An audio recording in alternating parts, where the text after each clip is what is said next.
Hello everyone, this is Pooja Sharma from Pooja Sharma classes.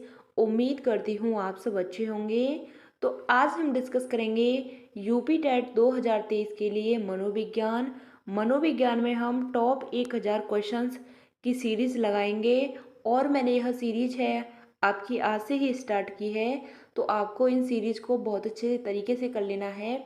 मैं इसमें top 1000 questions कराऊंगी, तो आप इनको देखिए और अपनी तैयारी को बेहतर बनाइए। बहुत ही बेहतरीन तरीके से मैंने यूपी टेट के सभी प्रीवियस ईयर क्वेश्चन पेपर को भी एनालिसिस कराया है। 2011 से लेकर आपका 2022 तक के सभी प्रीवियस ईयर क्वेश्चन पेपर का एनालिसिस करा दिया है। तो आप इनको देख सकते हैं। मैं आपको लिंक नीचे डिस्क्रिप्शन बॉक्स में दे दूंगी। तो चलिए स्टार्ट करते हैं। आपको वीडियो पसंद आती है तो वीडियो को लाइक कर देना, अपने दोस्तों के साथ शेयर कर देना। चैनल को सब्सक्राइब नहीं किया है तो चैनल को सब्सक्राइब कर लेना और बेल आइकन को प्रेस कर लेना, जिससे आने वाली वीडियो का भी नोटिफिकेशन आपको मिल जाएगा। फ्री नोट्स के लिए आप टेलीग्राम चैनल से जुड़ जाइए, यहाँ पर आपको फ्री नोट्स मिल जाएंगे। तो आपको यहाँ पर विजिट करना है। तो चलिए स्टार्ट करते हैं। क्वेश्चन नंबर आपका 1 आता है कि प्रोजेक्ट प्रणाली के जन्मदाता कौन है। तो प्रोजेक्ट प्रणाली के जन्मदाता पूछी है तो किल पैट्रिक हो जाते हैं। कौन हो जाते हैं प्रोजेक्ट प्रणाली के जन्मदाता? किल पैट्रिक हो जाते हैं। क्वेश्चन नंबर आपका 2 आता है कि किंडरगार्टन प्रणाली की शिक्षा दी जाती है। किंडरगार्टन प्रणाली की शिक्षा दी जाती है तो खेल के द्वारा किंडरगार्टन प्रणाली की शिक्षा दी जाती है। किंडरगार्टन प्रणाली के जनक की बात करते हैं। जनक की बात करते हैं तो कौन होते हैं? इनके जनक फ्रॉवेल होते हैं। कौन होते हैं? इनके जनक फ्रॉवेल होते हैं। तो इनकी जो शिक्षा है वह खेल के माध्यम से दी जाती है। क्वेश्चन नंबर आपका 3 आता है कि डाल्टन प्रणाली के जन्मदाता कौन है।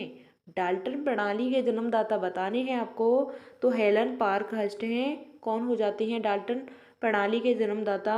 हेलन पार्कहर्स्ट हैं।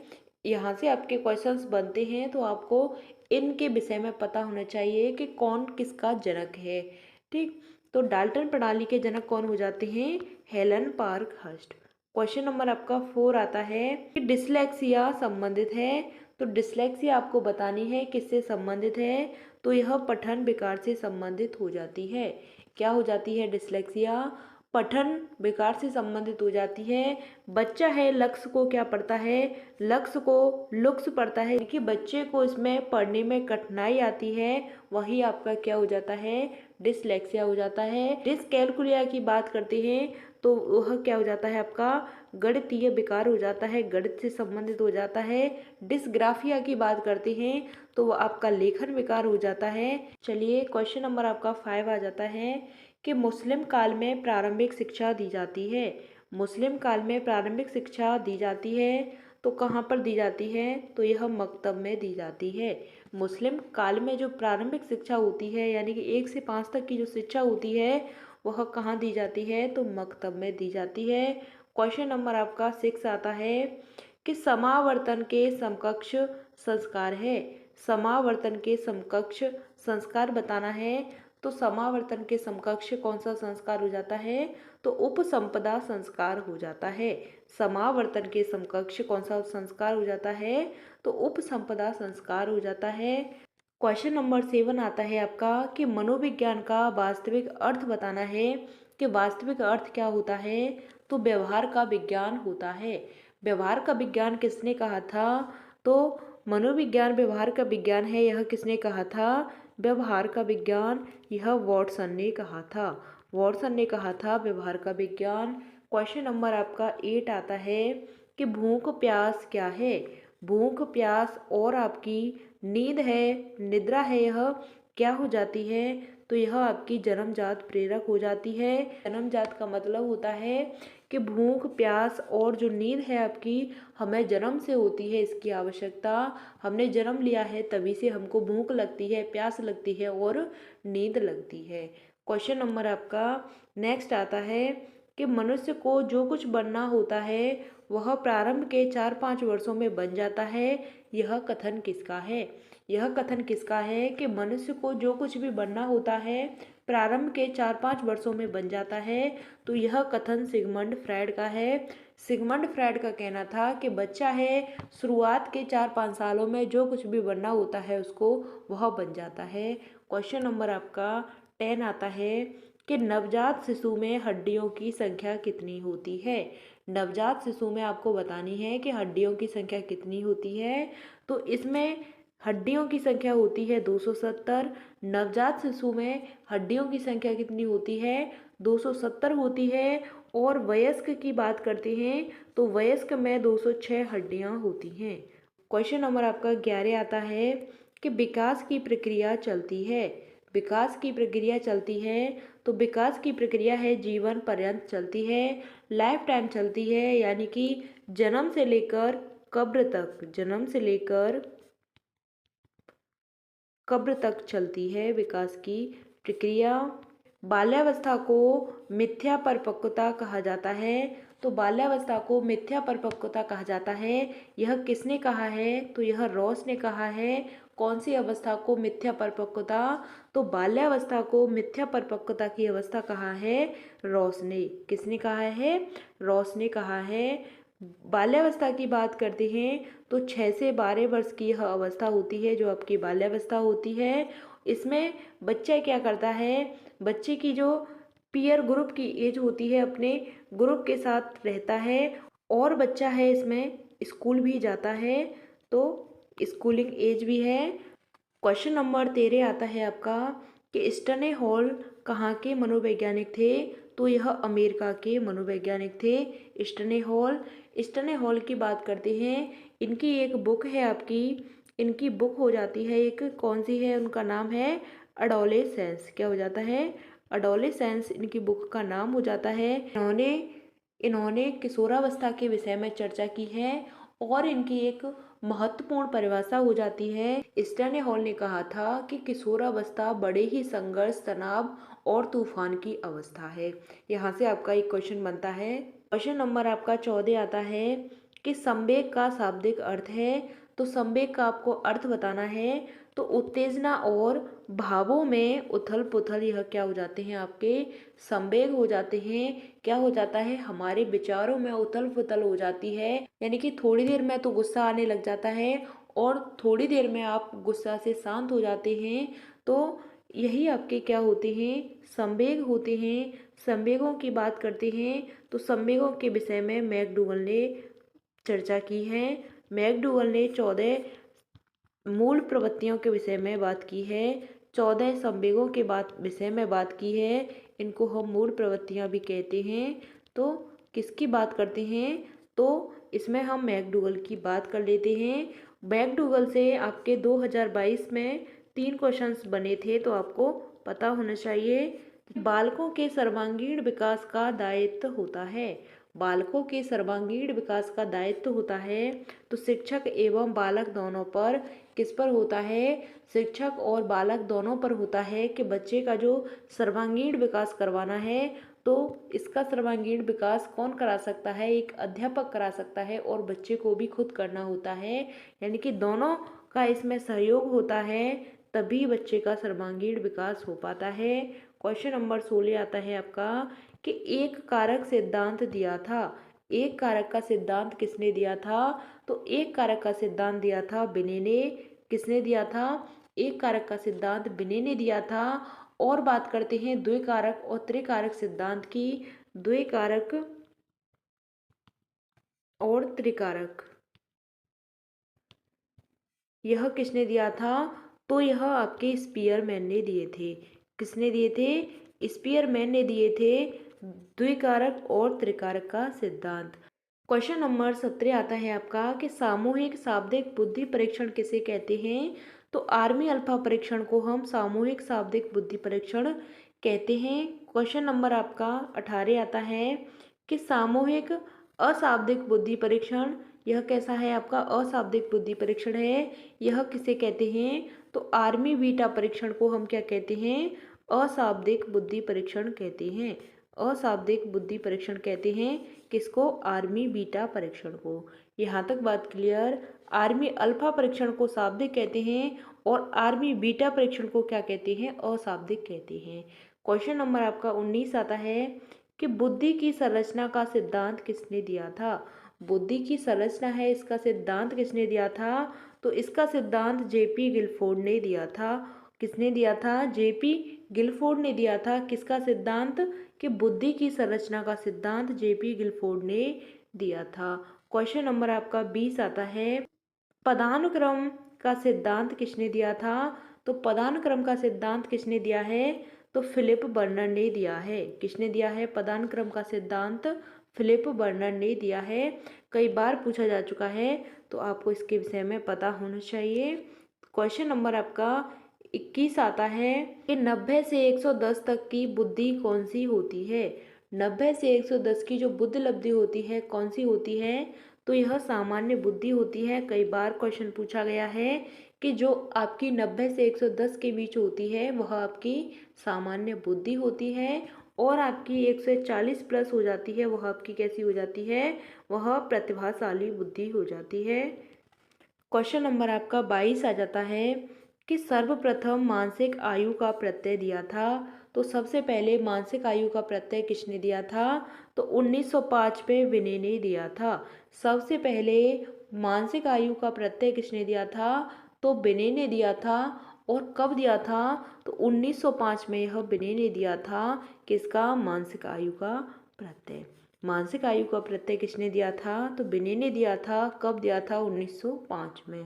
क्वेश्चन नंबर आपका 23 आता है कि बुद्धि लब्धि का परीक्षण दिया था। बुद्धि लब्धि के परीक्षण की बात करते हैं तो किसने दिया था, तो यह टर्मन ने दिया था। बुद्धि लब्धि का परीक्षण है यह किसने दिया था, तो यह टर्मन ने दिया था। 24 आता है कि बुद्धि का त्रिआयामी सिद्धांत किसने दिया था। बुद्धि का त्रिआयामी सिद्धांत किसने दिया था, तो यह गिलफोर्ड ने दिया था। और त्रिकारक की बात करते हैं तो त्रिकारक का सिद्धांत किसने दिया था, तो यह स्पीयरमैन ने दिया था। किसने दिया था, स्पीयरमैन ने दिया था। किसका सिद्धांत, त्रिकारक का सिद्धांत। और यह आपका त्रिआयामी सिद्धांत है, यह आपका गिलफोर्ड ने दिया था। किसने दिया था, गिलफोर्ड ने दिया था। आपको क्लियर होना चाहिए कि बुद्धि का त्रिआयामी सिद्धांत गिलफोर्ड ने दिया था, और बुद्धि का त्रिकारक सिद्धांत यह स्पीयरमैन ने दिया था। बुद्धि लब्धि के विषय में किसने सबसे पहले परिभाषित किया था, तो स्टर्न ने किया था। किसने किया था, स्टर्न ने किया था। सबसे पहले आईक्यू के विषय में परिभाषित किया था। क्वेश्चन नंबर आपका 26 आता है कि बुद्धि का बहुकारक सिद्धांत किसने दिया था। तो बुद्धि का बहुकारक सिद्धांत किसने दिया था, तो बहुकारक का सिद्धांत थार्नडाइक ने दिया था। बहुकारक का सिद्धांत किसने दिया था, थार्नडाइक ने दिया था। और बालू का सिद्धांत भी किसने दिया था, थार्नडाइक ने दिया था। किसका सिद्धांत, बालू का सिद्धांत। इनके सिद्धांत के अन्य नाम के विषय में जानते हैं तो प्रयत्न एवं भूल का सिद्धांत,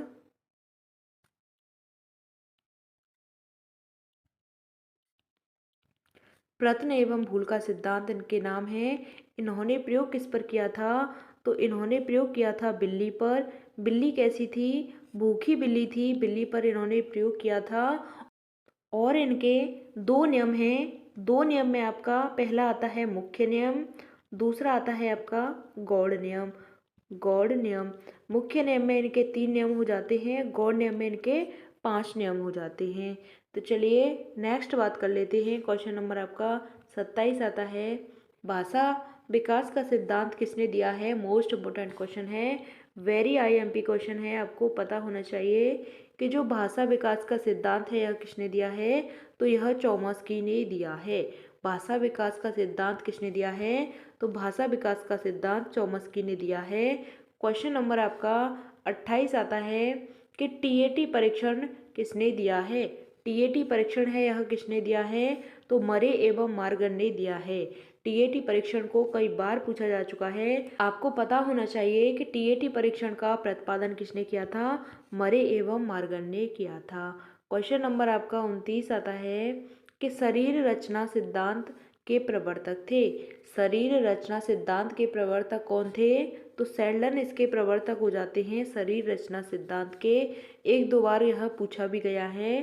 क्वेश्चन नंबर आपका 30 आता है कि मांग का सिद्धांत के प्रवर्तक हैं। मांग के सिद्धांत के प्रवर्तक कौन हो जाते हैं, तो मांग के सिद्धांत के प्रवर्तक मैस्लो हो जाते हैं। कौन हो जाते हैं? Abraham Maslow. अब्राहम मैस्लो इसके प्रवर्तक हो जाते हैं, किसके? मांग के सिद्धांत के। क्वेश्चन नंबर आपका 31 आता है कि स्याही धब्बा परीक्षण किसने दिया था? तो स्याही धब्बा परीक्षण है यह हरमन रॉडसा ने दिया था। किसने दिया था स्याही धब्बा परीक्षण? तो यह हरमन रॉडसा ने दिया था। क्वेश्चन नंबर आपका 32 आता है, व्यवहारवाद के प्रमुख प्रवर्तक बताने हैं, तो कौन हो जाते हैं व्यवहारवाद के प्रवर्तक? जेबी वॉटसन हो जाते हैं। कौन हो जाते हैं? वॉटसन हो जाते हैं। इन्होंने व्यवहार के विषय में चर्चा की है कि मनोविज्ञान क्या है? व्यवहार की विज्ञान है। तो किसने कहा है यह सब? यह वॉटसन का कहना है। क्वेश्चन नंबर आपका 33 आता है कि थार्नडाइक द्वारा प्रतिपादित सीखने का मुख्य नियम में कितने नियम हैं? थार्नडाइक के द्वारा प्रतिपादित सीखने के नियम में जो आपके मुख्य नियम बताने हैं कितने हो जाते हैं? तो मुख्य नियम आपके 3 हो जाते हैं। पहले बात कर लेते हैं, थार्नडाइक के 2 नियम हैं। थार्नडाइक के इनके 2 नियम हैं। 2 नियम की बात करते हैं। पहला तो होता है इनका मुख्य नियम और दूसरा नियम होता है इनका गौड़ नियम। पहला मुख्य नियम होता है, दूसरा गौड़ नियम होता है। पहले में 3 नियम होते हैं और दूसरे में 5 नियम होते हैं। तो आपसे पूछा है कि मुख्य नियम में कितने नियम हैं? तो इसमें 3 नियम हो जाते हैं। अब बात करते हैं इनके प्रयोग की। इन्होंने प्रयोग किया था बिल्ली पर। बिल्ली कैसी थी? भूखी बिल्ली थी। और इनके सिद्धांत को एसआर बॉन्ड के नाम से भी जानते हैं। उद्दीपक अनुक्रिया के सिद्धांत के नाम से भी इनके सिद्धांत को जानते हैं। और इनके सिद्धांत को प्रयत्न एवं भूल के सिद्धांत के नाम से जानते हैं। प्रयत्न एवं भूल के सिद्धांत के नाम से जानते हैं। किनके सिद्धांत को? तो थार्नडाइक के सिद्धांत को। क्वेश्चन नंबर 34 आता है कि पुरस्कार, दंड, प्रशंसा आदि हैं, तो यह आपकी बाह्य अभिप्रेरणा हो जाती हैं। आंतरिक अभिप्रेरणा की बात करते हैं तो आंतरिक अभिप्रेरणा वह होती है जो बच्चा अपने अंदर से मोटिवेट होता है। बाह्य अभिप्रेरणा का मतलब होता है कि बाहरी पुरस्कार दे करके बच्चे को मोटिवेट करना। क्वेश्चन नंबर आपका 35 आता है कि आगमन और निगमन विधि के जनक कौन हैं? आगमन और निगमन विधि के जनक कौन हैं? तो आगमन और निगमन विधि के जनक हो जाते हैं अरस्तु। आगमन विधि की बात करते हैं तो यह उदाहरण से नियम की तरफ जाती है। उदाहरण से नियम की तरफ जाती है आपकी आगमन विधि। और निगमन की बात करते हैं तो यह नियम से उदाहरण की ओर जाती है आपकी निगमन विधि। आगमन विधि की बात करते हैं तो उदाहरण से नियम की तरफ, और निगमन विधि की बात करते हैं तो नियम से उदाहरण की तरफ यह जाती है।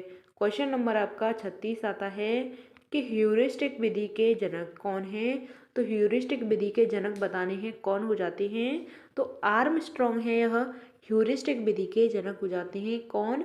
आर्मस्ट्रॉन्ग ह्यूरिस्टिक विधि के जनक हो जाते हैं।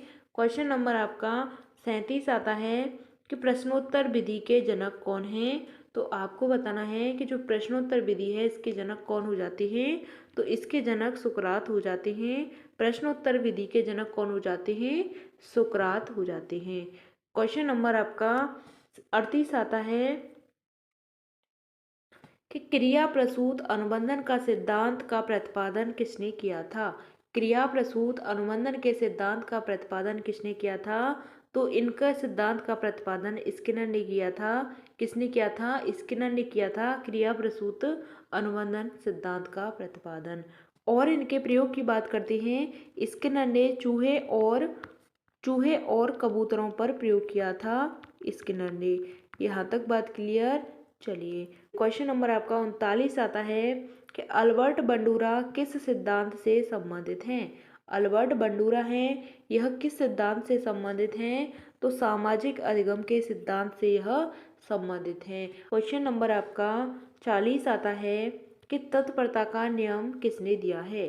तत्परता का नियम किसने दिया है? तो थार्नडाइक ने दिया है। थार्नडाइक के बारे में बात करते हैं तो इनके 2 नियम हो जाते हैं। 2 नियम हो जाते हैं। पहला नियम आता है इनका मुख्य नियम, दूसरा आता है इनका गौड़ नियम। गौड़ नियम मुख्य नियम में इनके 3 नियम होते हैं। गौड़ नियम में इनके 5 नियम होते हैं। मुख्य नियम में बात करते हैं 3 नियम कौन कौन से होते हैं। तो पहला आता है आपका अभ्यास का नियम, अभ्यास का नियम। दूसरा आता है इनका तत्परता का नियम। तीसरा आता है आपका प्रभाव का नियम।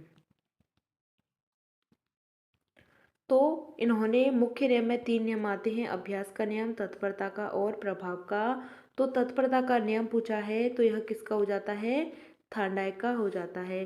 प्रयोग की बात करते हैं तो बिल्ली पर इन्होंने प्रयोग किया था। क्वेश्चन नंबर आपका नेक्स्ट आता है कि अधिगम का आधार है, तो अधिगम का आधार क्या हो जाता है, परिपक्वता अधिगम का आधार हो जाती है। मैच्योरिटी है, यह क्या हो जाती है आपकी सीखने का आधार हो जाती है। अधिगम का मतलब क्या हो जाता है, सीखना। अधिगम का मतलब हो जाता है लर्निंग। क्वेश्चन नंबर आपका 42 आता है कि तरल ठोस का सिद्धांत किसने दिया था।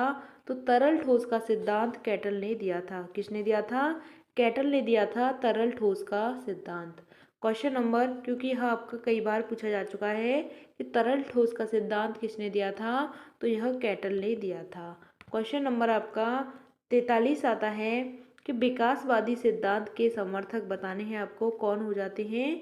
तो विकासवादी सिद्धांत के समर्थक हो जाते हैं आपके लेमार्क। कौन हो जाते हैं, लेमार्क आपके विकासवादी सिद्धांत के समर्थक हो जाते हैं। क्वेश्चन नंबर आपका 44 आता है कि पायसम सैटाइबम वैज्ञानिक नाम है। तो पायसम सैटाइबम यह किसका वैज्ञानिक नाम हो जाता है, तो यह मटर का वैज्ञानिक नाम हो जाता है पायसम सैटाइबम।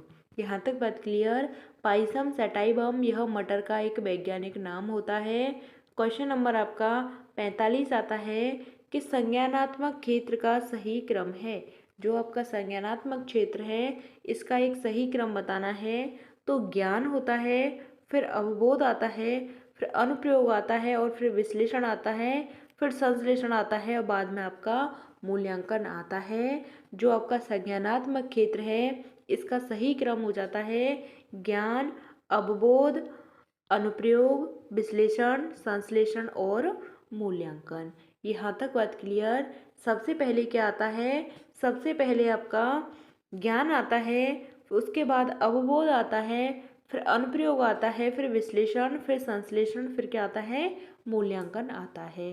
क्वेश्चन नंबर आपका नेक्स्ट आता है कि प्याजे के अनुसार संज्ञानात्मक विकास की तृतीय अवस्था बतानी है आपको। कि प्याजे के अनुसार संज्ञानात्मक विकास की तीसरी अवस्था कौन सी हो जाती है, तो मूर्त संक्रियात्मक अवस्था है, यह इनकी तीसरी अवस्था हो जाती है। सबसे पहले कौन सी अवस्था आती है, तो संवेदी गामक आती है। सबसे पहले संवेदी गामक अवस्था आती है। दूसरी की बात करते हैं तो पूर्व संक्रियात्मक अवस्था होती है। तीसरी आ जाती है इनकी मूर्त संक्रियात्मक और चौथी हो जाती है इनकी अमूर्त संक्रियात्मक अवस्था। यहाँ तक बात क्लियर। अमूर्त संक्रियात्मक अवस्था, तो पहली अवस्था की बात करते हैं तो संवेदी गामक, दूसरी अवस्था की बात करते हैं तो पूर्व संक्रियात्मक, तीसरी की बात करते हैं तो मूर्त और चौथी इनकी हो जाती है अमूर्त संक्रियात्मक अवस्था। यहाँ तक बात क्लियर। क्वेश्चन नंबर 47 आता है कि किशोरावस्था बड़े संघर्ष, तनाव, हमलावर, विरोध की अवस्था है। यह कथन किसका है, तो यह कथन स्टने हॉल का है। किसका कथन है, स्टने हॉल का कथन है कि जो किशोरावस्था है बड़े संघर्ष, तनाव और तूफान की अवस्था हो जाती है। किशोरावस्था, इनकी एक बुक थी, कौन सी थी, एडोलेसेंस इनकी बुक का नाम है। इन्होंने किशोरावस्था के विषय में अपनी चर्चाएं की हैं, अपने अपने अनुभव बताए हैं। और स्टने हॉल कहाँ के रहने वाले थे, तो यह अमेरिका के रहने वाले थे। स्टने हॉल अमेरिका के रहने वाले थे। क्वेश्चन नंबर 48 आता है कि मानव का प्रारंभ होता है, मानव विकास का प्रारंभ कब से होता है, तो बच्चा है गर्भ से तभी से मानव विकास का प्रारंभ स्टार्ट हो जाता है। और कब तक चलता है, तो यह जीवन पर्यंत चलता है। कब तक चलता है, जीवन पर्यंत चलता है। क्वेश्चन नंबर आपका 49 आता है कि किसने बहुविमात्मक प्रज्ञा का प्रत्यय दिया था। तो बहुविमात्मक प्रज्ञा का प्रत्यय किसने दिया था, तो गार्डनर ने दिया था। किसने दिया था, बहुविमात्मक प्रज्ञा का प्रत्यय यह गार्डनर ने दिया था। क्वेश्चन नंबर 50 आता है आपका कि शिक्षा में अवरोधन का तात्पर्य बताना है कि अवरोधन होता क्या है। तो किसी बालक का 1 वर्ष से अधिक समय तक एक ही कक्षा में रहना, यह आपका क्या हो जाता है, अवरोधन हो जाता है। यानी कि एक बच्चा है और एक ही कक्षा में बार बार पढ़ रहा है, बार बार पढ़ रहा है, तो इसमें क्या हो जाता है, अवरोधन हो जाता है। बार बार रुकना एक ही कक्षा में आपका अवरोधन हो जाता है। यहाँ तक हमारे 50 क्वेश्चंस कंप्लीट होते हैं। तो मिलते हैं आपको आगे की नेक्स्ट वीडियो में। आपको वीडियो पसंद आती है तो वीडियो को लाइक कर देना, अपने दोस्तों के साथ शेयर कर देना। चैनल को सब्सक्राइब नहीं किया है तो चैनल को सब्सक्राइब कर लेना, बेल आइकन को प्रेस कर लेना, जिससे आने वाली वीडियो का भी नोटिफिकेशन आपको मिल जाएगा। फ्री नोट्स के लिए आप टेलीग्राम चैनल से जुड़ जाइए, यहाँ पर आपको फ्री नोट्स मिल जाएंगे, तो आपको यहाँ पर विजिट करना है। अगर आपका कोई भी डाउट होता है तो आप हमसे कमेंट के माध्यम से पूछ सकते हैं। तो चलिए, थैंक्स फॉर वॉचिंग। जय हिंद, वंदे मातरम। मिलते हैं आपको आगे की नेक्स्ट वीडियो में।